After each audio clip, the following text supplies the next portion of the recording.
Bonjour à toutes et à tous. Aujourd'hui, je vais vous parler de comment affirmer son leadership pour s'épanouir professionnellement. J'avais parlé dans une de mes dernières vidéos de cette soumission à la suradaptation lorsque nous avons un job, généralement alimentaire, c'est-à-dire qui paye une facture, mais dans lequel nous ne nous épanouissons pas.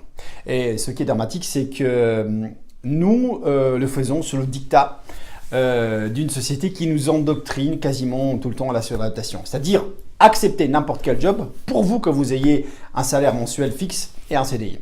Je fais une petite parenthèse pour vous expliquer qu'est-ce que pour moi la définition de la suradaptation. C'est le moment où tu gommes toute forme de talent, toute forme de passion pour te soumettre à un job dont le seul et unique objectif est de payer mensuellement les traites bancaires. Je pense qu'on peut avoir d'autres projets professionnels pour vivre ou pour survivre, vous l'appelez comme vous voudrez. Et en fait, en ayant recours à cette suradaptation, nous créons des gens frustrés, des gens qui n'ont goût à rien et qui sont déjà morts socialement parlant parce qu'ils n'ont plus d'ambition, si ce n'est celle de payer la banque à la fin du mois.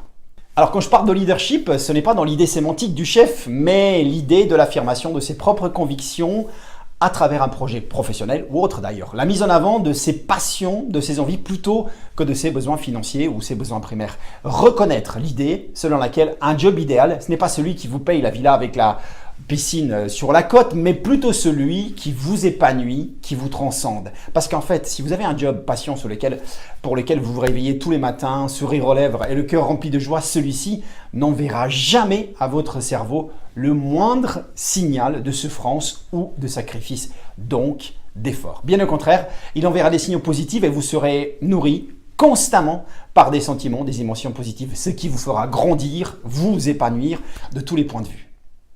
Le leadership tel que je le conçois, c'est de trouver un projet, quel qu'il soit, mais dans lequel vous vous épanouissez. Un job qui sera vu comme une récompense, non pas comme une punition. Un job qui vous apportera tous les jours de l'argent.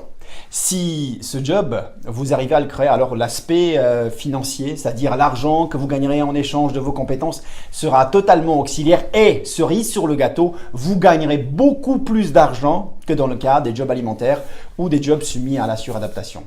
Pensez à tous ces gens qui vivent de leur passion, qu'il s'agit des sportifs ou des artistes.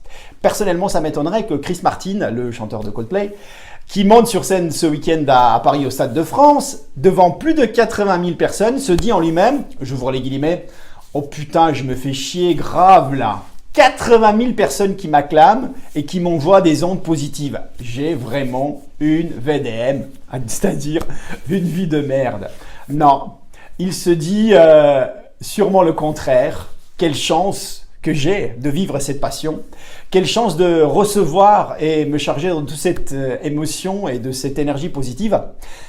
Alors, ce que je vous propose, c'est d'essayer de réfléchir à un métier passion. Peut-être que le business collaboratif s'en est un.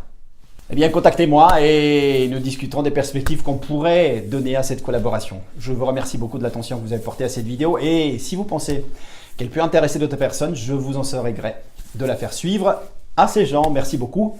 À très bientôt. Christy Barbu pour BioWellness France.